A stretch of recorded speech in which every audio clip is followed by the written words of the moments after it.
ராசி இல்லை இவள் என பலர் தூற்றிய போது ராப்பகலாய் எழும் துயர் உனை வாட்டிய போது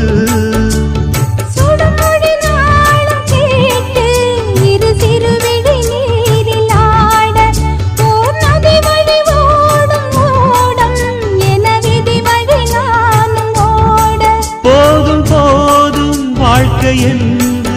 ஏழை மாது எண்ணும் போது நானும் அணைக்கிடும் பூமிக்கொரு பாரம் என்று எண்ணி இருந்தேன் பூமுடிக்க யாரும் இன்றி கண்ணி இருந்தேன் சொந்தமின்றி பந்தமின்றி நானும் இருந்தேன் பொட்டு ஒன்று தொட்டு வைத்து பூவை அடைந்தேன் நன்றி சொல்லவே உனக்கு என் மன்னவா வார்த்தை இல்லையே தெய்வம் என்பதே